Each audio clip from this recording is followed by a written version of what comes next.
Picture this situation in your head. Your aim is perfect. You know how to use every single weapon in the best possible way. You've even mastered movement, sliding, and using the equipment to the max. But you're still getting absolutely wrecked. Sound familiar? Well, if this is something you've experienced on a regular basis in multiplayer, your positioning could be what's holding you back from getting dubs every single match.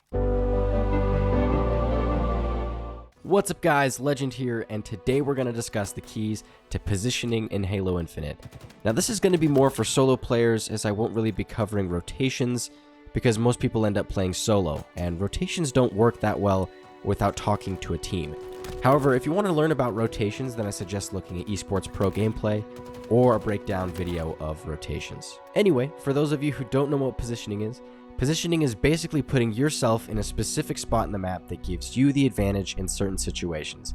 For example, if you're here on the map and anyone tries to come up these stairs, you easily have the upper hand because they're facing away from you and probably don't expect a back smack or any shooting.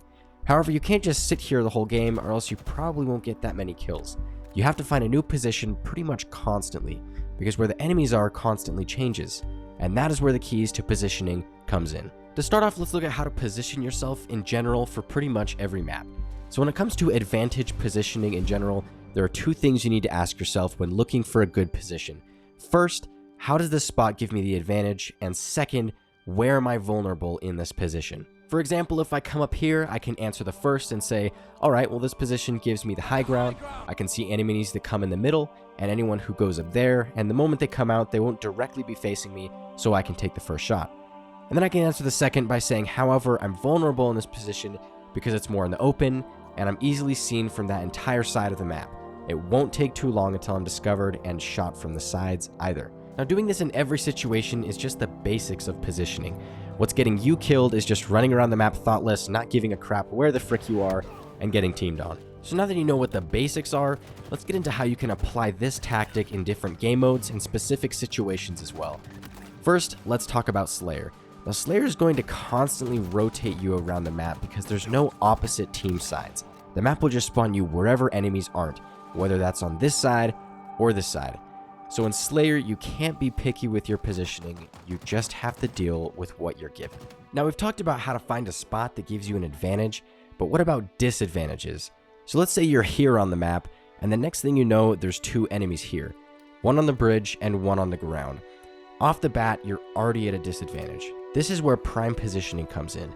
Good positioning can make disadvantages an advantage. You have 4 position options in this situation.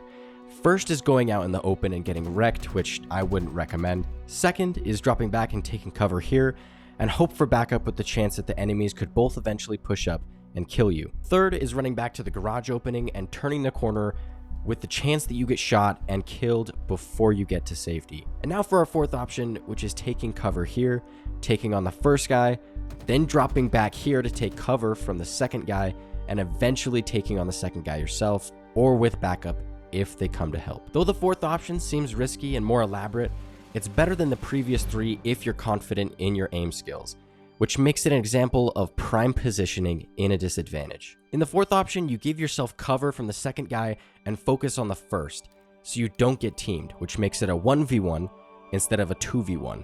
And if you win the first fight, you can drop back and wait for your shields to regen and take on the next guy, or if backup comes, you can wait for them for the second fight. So really, positioning is all about taking your chances on the best outcome possible, and one that doesn't completely rely all on your ability to take out 2 dudes at once. It's about giving yourself options and utilizing what cover you have for protection against anything the enemies throw at you, and being patient in doing so. For example, if I'm here and I see an energy sword user coming up, I would move to this spot as a backup, which will give me more time to get more shots into him. If your position doesn't give you an out option to escape if things turn into a disadvantage, then it's not a good position to keep. And if your gaming setup is garbage, maybe you shouldn't keep that either, and get a fresh new one, which is where my sponsor Alpha Rigs comes in. Okay, that joke was terrible, but anyway, roll the sponsor. If you need a fresh gaming setup, visit my sponsor Alpha Rigs. They have products ranging from gaming setup supplies like chairs, keyboards, headsets, or even gaming decorations like figurines and RGB lights. Use code LEGEND at the Alpha Rigs link below in the description to get 10% off your gaming setup purchase. And now back to the video. So what about other game modes like Oddball, Capture the Flag, or Strongholds? Does positioning change in these? Well, it's the same concept, just a different way of using it. For example, in Capture the Flag, if someone is capturing the enemy flag and bringing it through the middle right here, this is a good position to have because you can kill enemies trying to attack your teammate and possibly pick it up for him if he dies along the way. So basically in Capture the Flag, it's all about finding a position that allows you to either defend your flag well, like this one, or attack while a teammate captures their flag, like this one. In Oddball, it's about finding a safe spot for the carrier to sit with an angle you can defend them from. For example, if your teammate is sitting here with the ball, which could be a good spot, you can use this wall for protection and kill any enemies trying to attack from this direction. Because if you're just out in the open sitting there by the doorway, you're probably going to get shot at from multiple angles. In Strongholds, it's about finding stable positions to defend at least 2 zones, like this zone here, or this zone here.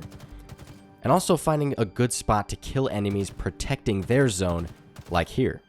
Basically, to wrap up how to position in the best way possible in 3 easy steps.